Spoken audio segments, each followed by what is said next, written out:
أعوذ بالله من الشيطان الرجيم. بسم الله الرحمن الرحيم. لقد كفر الذين قالوا إن الله ثالث ثلاثة وما من إله إلا إله واحد وإن لم ينتهوا عما يقولون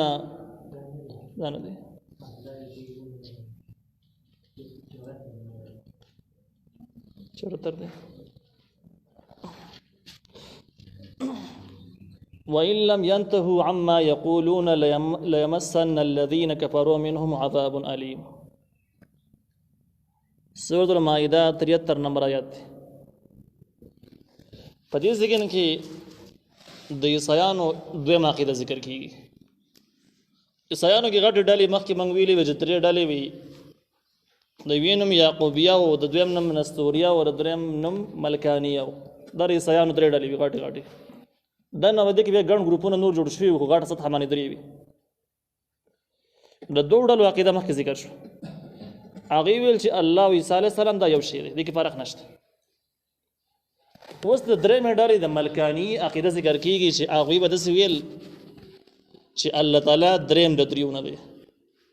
د عقیده تثلیث ویل کېږي. ډېر پیچیده عبارتونه ور هغوی لیکلي دي چې هغې نه عام کس مطلب اخیستی هم نشي. کاږه واږه عبارتونه ولې ذکر کړي دي چې څوک نه رسېږي چې هغې به څه مطلب به وي، نو څه شی به وي.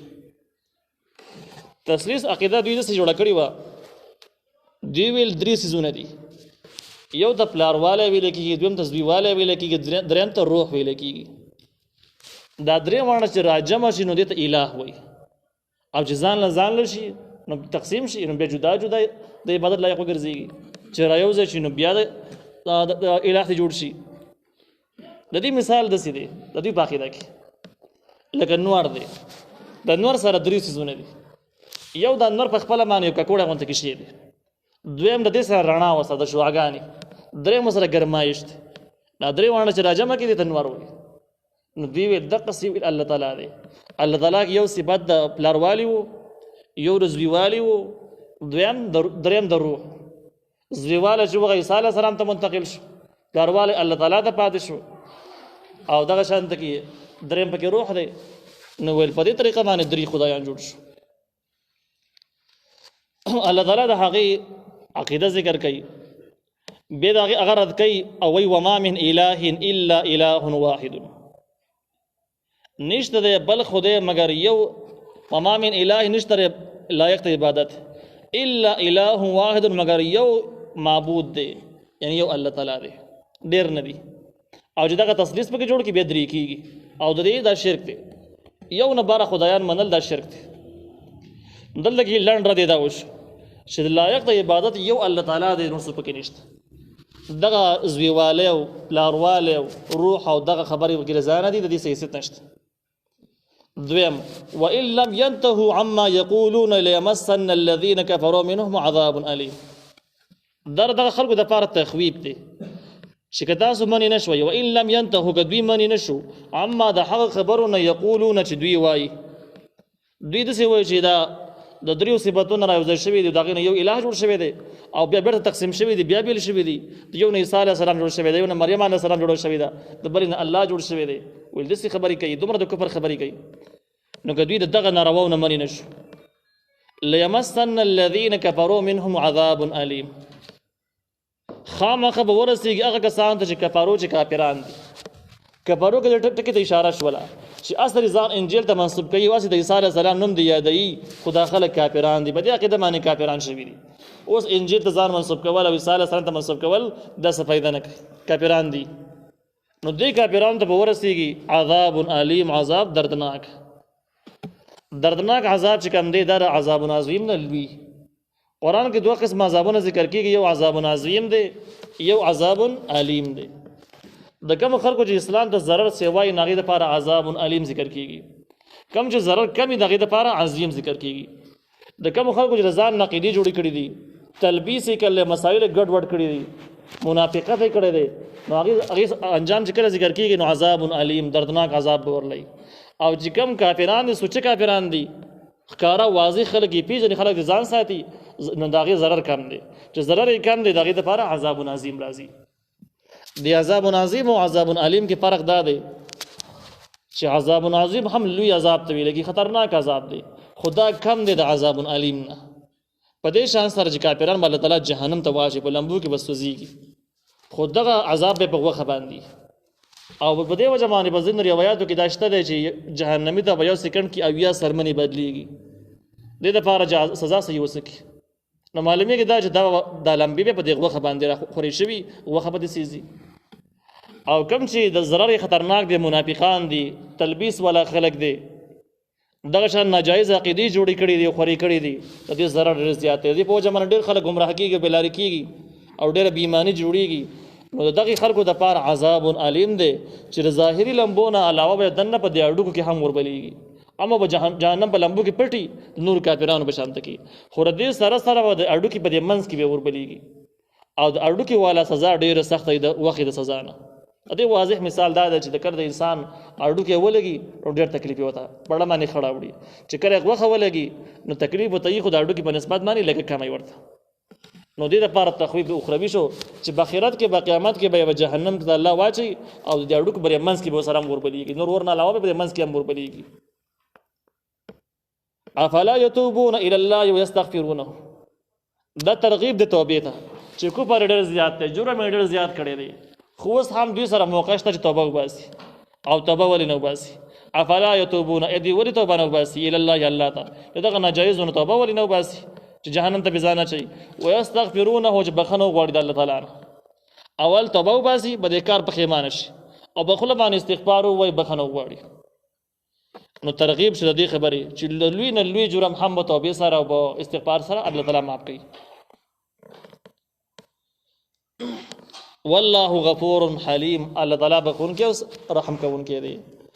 هغه وختونه کې چې سړی توبه وباسي الله بخي هم او رحم ور باندې بیا هم کوي. ما المسيح ابن مریم الا رسول قد خلت من قبله الرسل، په دې آیات کې تفصیلی رد ذکر کیږي د عیسایانو په دغه عقیدو باندې چې څوک عیسی علیه السلام په خپله خو دې د مخکې ذکر شو، څوک وایي چې دا درېیم د دریو نه دی، دوه نور دی، یو پکې دا دی. نو په دې طریقه دغه دریو والا او د یو والا د ټولو په رد کې دا تفصیلي دلیل ذکر کیږي، تفصیلي دلایل چې دا خلک په ناحقه باندې دي او د دوی دغه عقیده هېڅ د عقل سره هم سمون نه خوري. الله تعالی وایي ما المسیح ابن مریم، نو مسیح علیه السلام چې زوی د مریم علیه السلام دی. مسیح باس مخکې من کړی د عیسی علیه السلام لقب دی.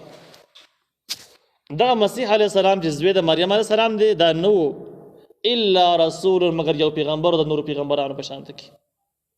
اوس د دې رد ته ګوره، عیسی علیه السلام دا زوی د مریم علیه السلام دی، نو په خپل زویوالي کېدو کې د مریم علیه السلام ته پیدایشي محتاج شو، یعنی بغیر د مور نه نشره پیدا کېدی، دنیا ته نشره راتلی، مور ته محتاج شو.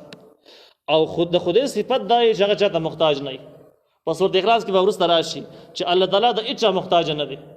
نو چې محتاج نه دی دا مور ته محتاج دی، د مور پرورش ته او د هغې تی ته محتاج دی، خدمت ته محتاج دی. نو دې ځکه نه معلومه شوه چې احتیاج او خدای جوړېدل دا یو بل سره تضاد دي، سمون نه خوري. مخلوق محتاج الله محتاج نه وي.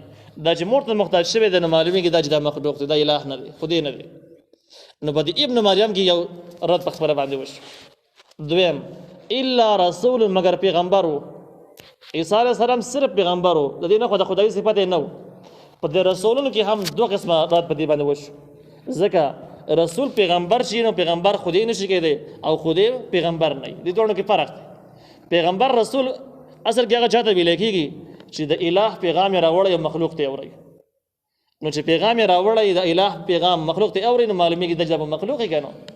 ځکه چې کله الٰه شنو الٰه خو چاته پیغام په خپل باندې نه وړي، هغه په خپل باندې الٰهي هغه پیغامونه د چاله نه وړي، هغه ځان له پیغمبر پیدا کوي، پیغمبر لېږي. اوس د عیسی علیه السلام پیغمبر دی نو معلومیږي دا چې د الله را لېږلی او پیغمبر کړی دی. چې الله را لېږلی الله پیغام یې راوړی دی نو په خپله باندې خودی نه شو، د رسول کې په خپله دا ټکی معلوم شو. دویم د رسول نه د دغې عقیدې رد په دې طریقه کېږي چې الله تعالی وایي الا رسول، مگر دا یو پیغمبر و قد خلت من قبله الرسل، یقینا تېر شوي د دې نه مخکې ډېر پیغمبران، د نورو پیغمبرانو په شان کې پیغمبر و. او هغه نور پیغمبران چې کوم دي مخکې تېر شوي دي د هغې په لاسونو باندې الله تعالی غټې غټې معجزې ښودلې وي، ناشنا کارونه چې عام انسان کولی نه شو، نو دغه پیغمبرانو په لاسونو باندې الله تعالی وکړو. او هغه معجزو په وجه باندې دغه پیغمبرانو ته چې خدای ونه وایو، نو دغه شان عیسی علیه السلام ته هم خدای مه وایي. په لاس باندې ناشنا کارونه الله صادر کړل، خو نور پیغمبران په لاس هم شوي وو، هغې ته خو تاسو خدایان نه وایي هغه پیغمبرانو ته. نو د عیسی علیه السلام ته څنګه وایي؟ په معجزې سره څوک خدای نه شي جوړېدلی، او دغه معجزې ډېرو پیغمبرانو پیش کړي چې هغه ته خدای نه دی ویلي.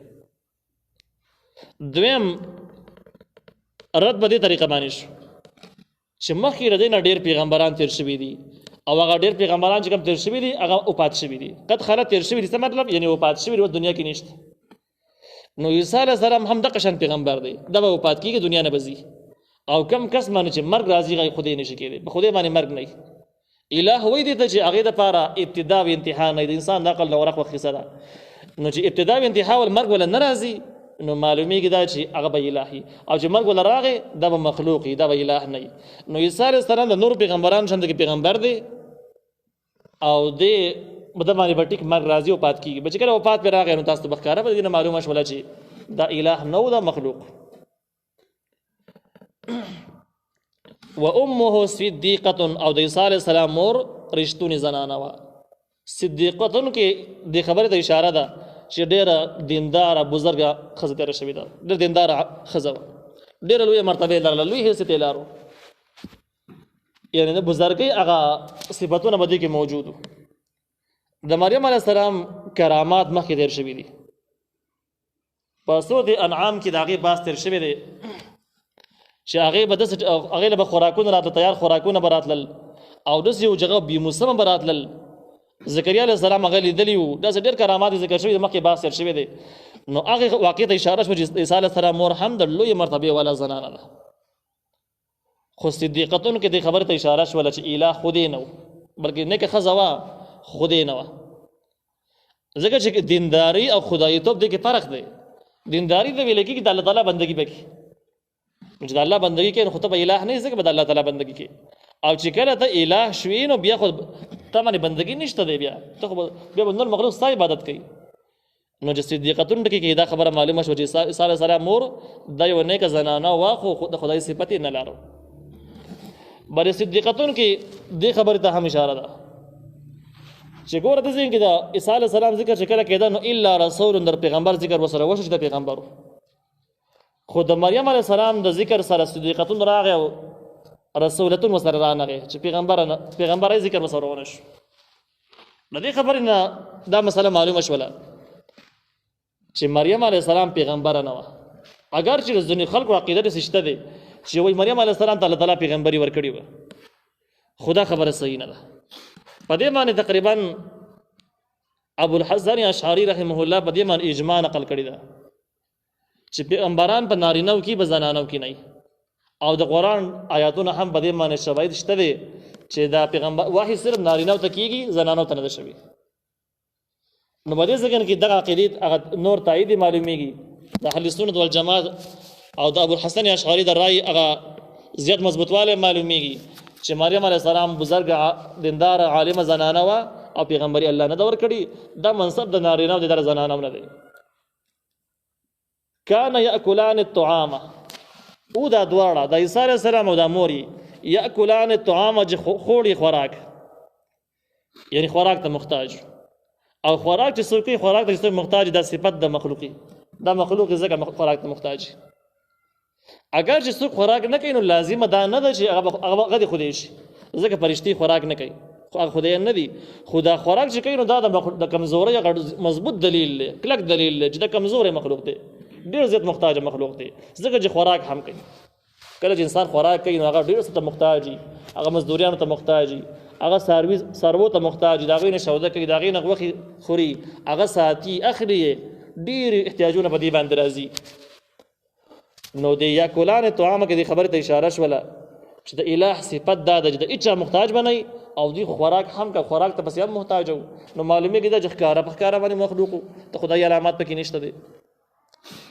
انظر کیف نبین لهم الآیات، انظر ته وګوره کیف نبین چې څرنګه موږ بیانو، الله وایي لهم الآیات د دې خلکو دپاره آیاتونه چې څه طریقه باندې د توحید وضاحت ورته موږ وکړو او په څه طریقه باندې دوی کفري عقیده رد شوه.